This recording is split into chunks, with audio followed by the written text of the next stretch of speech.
یہ ٹرمپ نے کیوں ہمیں دھکیلا، اور جب دھکیلا جنگ کے اندر تو ہمیں تنہا کیوں چھوڑ دیا، ہمارے پیسے لگوا دیے، فلاں چیزیں کی، یعنی کہ 85 بلینز آف ڈالرز کا ان کو نقصان ہو رہا ہے پر ڈے، بلینز کے ڈالر جو ہیں اس کا نقصان ہے، آنے والے ہفتوں اور مہینوں میں اس چیز کا نقصان ہوگا۔ تو آپ ان کو بات تو سمجھ آ گئی ہے، تو بہرحال ان کی مزید چیزیں بھی سامنے لائیں گے، لیکن دیکھیے ٹرمپ کو بہت بڑا نوسر باز، ذہنی مریض کہہ لیں، دھوکے باز کہہ لیں، وہ قرار دیا گیا ہے۔ یہ صاحبو کہا گیا ہے کہ یہ جو ٹرمپ صاحب ہیں یہ دھوکے باز ہیں اور انہوں نے دھوکہ کیا ہے، یہ ٹرمپ جو بندہ ہے یہ ٹھیک نہیں ہے۔ اور اس سلسلے میں جو بات سامنے آئی وہ یہ ہے کہ امریکہ کو پاکستان بارے حیران کن بیان، امریکہ اور مغربی ممالک وقتاً فوقتاً پاکستان میں اپنے شہریوں کے لیے سیکیورٹی کی ہدایات جاری کرتے رہتے ہیں۔ امریکہ میں اسرائیل کی طرف سے ایران کے خلاف حالیہ جنگ میں بھی یہ ہدایات جاری کی گئی ہیں، تاہم آج امریکی محکمہ خارجہ کی ہدایت نے مجھے چونکا دیا۔ تفصیلات کے اندر لکھا تھا کہ پاکستان میں جیب تراشی، بیگ اور موبائل چھیننے کے واقعات عام ہیں، تاہم دستیاب ڈیٹا بتاتا ہے کہ امریکہ میں چوری اور اس سے متعلقہ جرائم پاکستان سے بھی زیادہ ہیں۔ انڈونیشیا نے صاحب ڈونلڈ ٹرمپ کو جو ہے وہ دھوکے باز قرار دیا ہے، اور انڈونیشیا کے مطابق کہ ٹرمپ نے جنوری 2026 میں بورڈ آف پیس بنایا جس کا مقصد غزہ میں امن قائم کرنا تھا۔ انڈونیشیا اس میں شامل ہوا، فوجی بھیجنے کا وعدہ کیا اور تجارتی رعایتیں بھی دیں، لیکن مارچ 2026 میں امریکہ اور اسرائیل نے خود ایران پر حملہ کر دیا، جس پر انڈونیشیا کے وزیر خارجہ نے بورڈ آف پیس کی تمام بات چیت معطل کر دی، اور صدر جو ہیں انڈونیشیا کہا کہ اگر یہ بورڈ فلسطینیوں کے لیے فائدہ مند ثابت نہ ہوا تو انڈونیشیا اس سے نکل جائے گا۔ انڈونیشیا کا کہنا ہے کہ جو پائلٹ فارم امن کے نام پر بنا تھا اسی کے بانی کے نئی جنگ چھیڑ دی، یعنی دھوکہ ہوا۔ نوٹ: سوال یہ ہے کہ ہماری آنکھیں کب کھلیں گی؟ صاحبو جس ڈونلڈ ٹرمپ اور اسرائیل نے بورڈ آف پیس بنایا، پیس کے نام سے، امن کے نام سے ایک بورڈ بنایا، اس کے اندر پاکستان، انڈونیشیا، دیگر ممالک کو شامل کیا، وہی بورڈ آف پیس بنانے والے اسرائیل اور امریکہ دنیا میں جنگیں کر رہے ہیں اور ایران کے اوپر حملہ کر دیا۔ تو کیا اب بھی پاکستان اور انڈونیشیا اور دیگر ممالک کو بورڈ آف پیس سے نکلنا نہیں چاہیے؟ چونکہ بورڈ آف پیس بنانے والے تو خود جنگوں کو پسند کرتے ہیں۔ تو انڈونیشیا نے ٹھیک کہا ہے کہ یہ ذہنی مریض ہے، یہ دھوکے باز ہے، یہ پاگل ہے۔ ڈونلڈ ٹرمپ بناتا بورڈ آف پیس ہے اور حملے کرتا ہے دوسرے ممالک کے اوپر، تو یہ کون سی وعدہ کی پاسداری ہے اور کس طریقے کی یہ چیزیں ہیں کہ ہمیں بورڈ آف پیس بنا کے اس میں لے کے جائیں گے، غزہ میں امن لانا ہے اور خود ایران کے اوپر حملہ کر دیں، چونکہ ایران جو ہے وہ آپ کی آنکھوں میں بستا اور جچتا نہیں ہے۔ تو یہ دیکھیں نا، باتیں سامنے آ رہی ہیں، باتیں نکل رہی ہیں، اسی لیے پادریوں کو بھی بلایا جا رہا ہے، دعائیں ہو رہی ہیں۔ ڈونلڈ ٹرمپ نے کبھی زندگی میں دعا نہیں مانگی ہوگی، لیکن بات اگر پادریوں کی دعا مانگنے کی اور یہ چیزیں کرنے کی اور استخارے کرنے کی آ گئی تو فوج واپس بلائیں، گھر چلے جائیں، آپ ایران سے جنگ نہیں جیتیں گے، رجیم چینج جو ہے وہ آپ نہیں کر پائیں گے۔ تہران میں پاکستانی سفارتخانے کے قریبی دھماکے ہوئے ہیں۔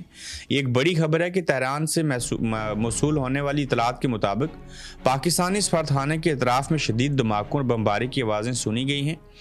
یاد رہے کہ سفارتخانہ ایرانی فوج کے ہیڈ کوارٹر ارتش کے قریب واقع ہے، ایرانی فوج کے ہیڈ کوارٹر کا ارتش کے قریب واقع ہے، جہاں اس وقت پاکستان کے سفیر مدثر ٹیپو سمیت تقریباً 50 سفارتی اہلکار فرائض انجام دے رہے ہیں۔ تو یہ ساری صورتحال ہے۔ بھارت بامقابلہ پاکستان بھی رکھیں گے، لیکن صاحبو یہ جو پاکستان کے اوپر جو جنگ کے اثرات پڑے ہیں، وہ جو جنگ ہے ایران، امریکہ اور اسرائیل کی، وہ بڑے عجیب قسم کے اثرات ہیں، اور پھر سے جو ہے وہ محصور ہونا پڑے گا پاکستانیوں کو گھر کے اندر۔ تو اس سلسلے میں یہ بتایا جا رہا ہے کہ جو توانائی کا بحران ہے یہ دوبارہ پیدا ہوگا، اور وزیر اعظم پاکستان کی زیر صدارت خطے کی بدلتی صورتحال کے باعث پیٹرولیم مصنوعات اسٹاک اور کھپت پر اعلیٰ اختیاراتی کمیٹی کا اجلاس ہوا ہے۔ اجلاس میں وزیر خزانہ کی جانب سے وزیر اعظم کو بریفنگ دی گئی ہے۔ اس کے اندر دفاتر، تعلیمی ادارے، خدمات فراہم کرنے والوں کے لیے ورکنگ دنوں میں کمی کا پلان تیار کیا گیا ہے تاکہ یہ گھروں میں رہیں، جو کام کرنے والے حالات ہیں اس میں کمی کی جائے، ٹریفک کم چلے، پیٹرول بچے، ڈیزل بچے۔ اب تعلیمی اداروں اور ورچوئل نظام تعلیم اور دفاتر کے لیے ورک فرام ہوم کا پلان تیار کیا گیا ہے تاکہ یہ لوگ جو ٹیچر ہیں، ڈاکٹر کو تو جانا پڑے گا، جو گھر سے کام کر سکتے ہیں انہیں گھر سے ویڈیو لنک کے اوپر جو ہے وہ کام کرنا چاہیے۔ جیسے کووڈ آیا تھا اور کووڈ کے بعد لوگ گھروں سے بیٹھ کے کام کرتے تھے اور نظام چلتا تھا. اسی طریقے سے پیٹرول اور ڈیزل ختم نہ ہو جائے, اکانومی اور بیٹھ نہ جائے, تو اس کے لیے وزیر خزانہ نے جو پلان دیا ہے اس میں یہ ہے کہ ورک فرام ہوم کے پلان پہ اوپر جائیں گے. ایک تو پاکستانی خوش ہوں گے, آفس نہیں جانا پڑتا, گھر پہ 3 بار لنچ کریں, 2 بار ناشتہ کریں, جو مرضی چیزیں ہوں گھر سے کام کریں, تنخواہ مل جائے گی, حکومت کو بھی فائدہ ہوگا, تو یہ اچھا ہو جائے گا. ان تمام اقدامات کے باعث ایندھن اسٹاک کا مؤثر استعمال اور طلب میں کمی ہو سکے گی. پلان پر عمل درآمد اور پیٹرولیم پروڈکٹس کی قیمتوں میں رد و بدل ہفتہ وار کرنے کا بھی پلان دیا گیا ہے. ذخیرہ اندوزی, غیر قانونی ذخیرہ اور سمگلنگ روکنے کے لیے سخت کریک ڈاؤن کا فیصلہ کیا گیا ہے.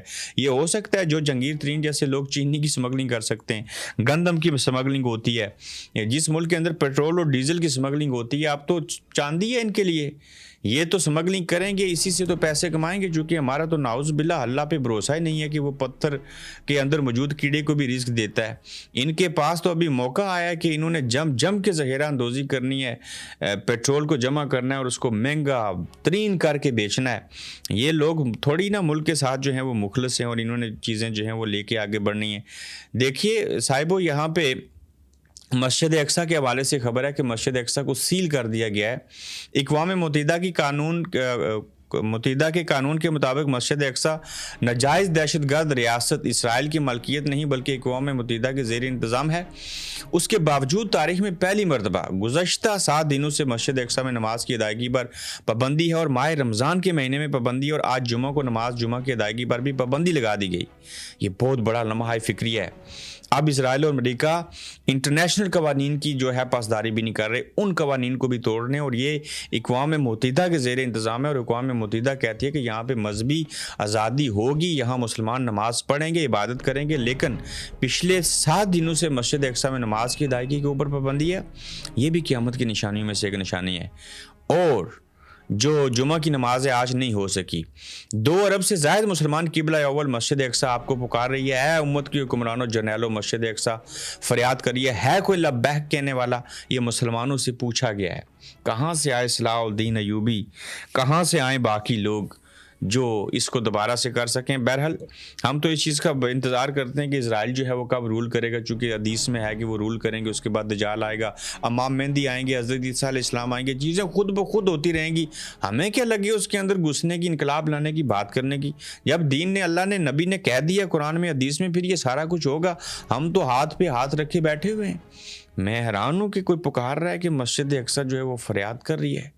لوگ تو تیسری ہاتھ بھی محسوس نہیں کرتے, دل میں محسوس نہیں کرتے. یہ برا کام ہے. یہ لوگ تو ظلم ہو رہا ہوتا ہے, ویڈیو بناتے ہیں, اس کے بعد سے آگے نکل جاتے ہیں, چلے جاتے ہیں. مریم صاحبہ کے اوپر بات کرنی ہے, اور کرکٹ کے اوپر بات کرنی ہے, اور طلعت حسین صاحب کو جھوٹوں کا سردار بنا کے پھر کس طریقے سے جھوٹ بولنے کا صلہ دیا گیا, اس کے اوپر بات کر لیتے ہیں. دیکھیے, مریم صاحبہ نے 2 پائلٹ لیے. پیسے پائلٹ کی تنخواہ 4 سے 6 لاکھ روپے ہوتی ہے, لیکن یہ پائلٹ انگریز ہیں, گورے ہیں, 1 نہیں 2 ہیں, $32,000 ہے, $38,000 ہے. میں نے رات کو بھی بیان کیا تھا. صاحب محمد مالک صاحب نے یہ جو خبر دی تھی, اس کا اگلا پہلو یہ ہے کہ یہ 4 لاکھ روپے کے بجائے 8 کروڑ میں ایک پائلٹ کیوں؟ صاحب کیا ان کو کوئی پرائیویسی کا مسئلہ ہے؟ اس طیارے میں کیا گل کھلانے, انہوں نے کیا کرنا ہے؟ یہ کیا وجہ ہے کہ آپ نے جو ہیں لوگ وہ طیارے میں آپ کو بٹھا کے وہ اسرائیل یا فلسطین یا غزہ جنگ میں لے جائیں گے, یا آپ کو بھارت چھوڑ آئیں گے, یا کسی سمندر میں پھینک دیں گے؟ آپ لوگ کمنٹ میں لکھیے کہ یہ کیا وجہ ہے کہ 4 لاکھ 6 لاکھ روپے والے پائلٹ کو ماہانہ رکھنے کے بجائے 8 کروڑ والوں کو کیوں رکھا گیا؟ آخر اس کی وجہ کیا ہو سکتی ہے؟ میری سمجھ سے یہ چیز باہر ہے کہ جو اتنا غریب صوبہ, اس صوبے کی مریم نواز شریف صاحبہ چیف منسٹر, طیارے لے لیے, کوئی بڑی بات نہیں, طیارہ ہونا چاہیے. اچھا, وقت کی کمی ہوتی ہے, چیزیں ہوتی ہیں. وہ لوگ کہاں ہیں جو کہتے تھے کہ اسلام آباد سے بنی گالا عمران خان جو ہے وہ کیوں جاتا ہے ہیلی کاپٹر کے اوپر؟ حالانکہ وہ اس لیے جاتے تھے کہ بائی روڈ جائیں تو ٹریفک جام ہوتی تھی, لوگ متاثر ہوتے تھے. آج طیارہ ہو گیا, سیارے ہو گئے, سب چیزیں ہو گئیں, $32,000 $38,000 کے پائلٹ مل گئے. کیوں نہیں بولتے آپ لوگ؟ آپ کی بولنے کی, محسوس کرنے کی حصیں جو ہیں ختم ہو چکی ہیں. ہماری کوئی دشمنی تو نہیں ہے مریم صاحبہ سے. ہاں, ہم جو کچھ ہو رہا ہے دیکھیں, دونوں پہلو دکھانے ان کو. میں تو سوال پوچھ رہا ہوں نا, کیوں رکھے مہنگے ترین پائلٹ؟ وجہ بتائیے آپ, مسئلہ کیا ہے؟ میری سمجھ سے یہ بات باہر ہے. تو پاکستانی پائلٹ تھے نا, میں کہتا ہوں پاکستانی پائلٹ جیسا دنیا میں کوئی پائلٹ نہیں ہے. پتہ ہے آپ کو, یہ PIA دنیا کی نمبر 1 رہی ہے، پاکستانی ایئر فورس جیسی ایئر فورس دنیا میں نہیں ہے، یہ بھی آپ کو پتہ ہونا چاہیے۔ یہ بڑے دلیر لوگ ہیں، بڑی جواں مردی سے دلیری سے جو ہیں وہ لڑتے ہیں اور ساری چیزیں کرتے ہیں۔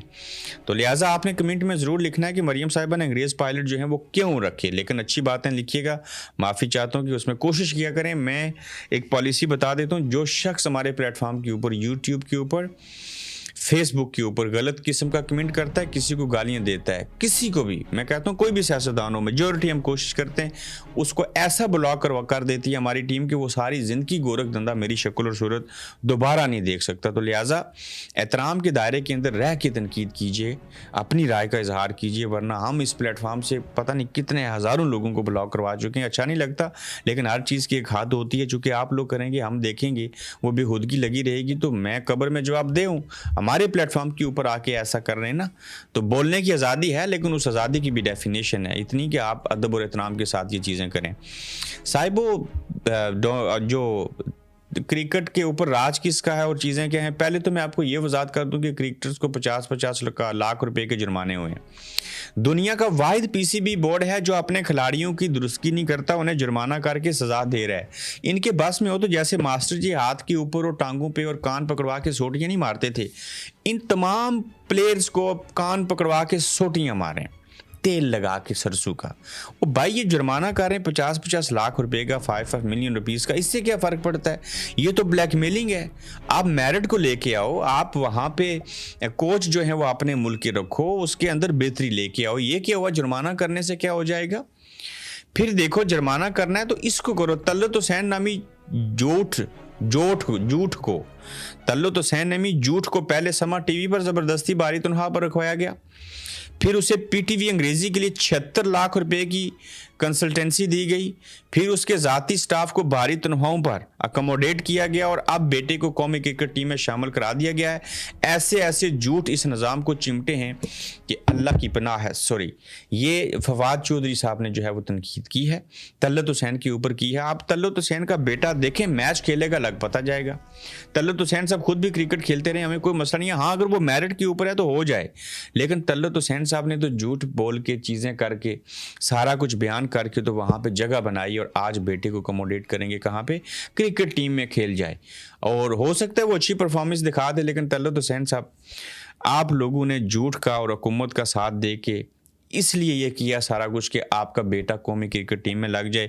اینڈ آف دی ڈے آپ جنگ لڑے، لیکن جنگ کس کے لیے لڑے؟ اپنی ذات کے لیے لڑے، اپنی ذات سے۔ وہ قومی کا مینڈک ہوتا ہے نا، کولو کے بیل کی طرح قومی کے گرد جو چکر لگاتا رہتا ہے، بیل پانی نکالتا ہے، بس وہی حساب ہے آپ کا، اور کچھ بھی نہیں ہے۔ آپ لوگ اپنا خیال رکھیے گا، اپنا فیڈ بیک دیجیے گا، تو آج کے دوسرے ایپیسوڈ میں انشاءاللہ آپ سے پھر ملیں گے۔ آپ دیکھ رہے ہیں گورکھ دھندا ابرار قریشی کے ساتھ۔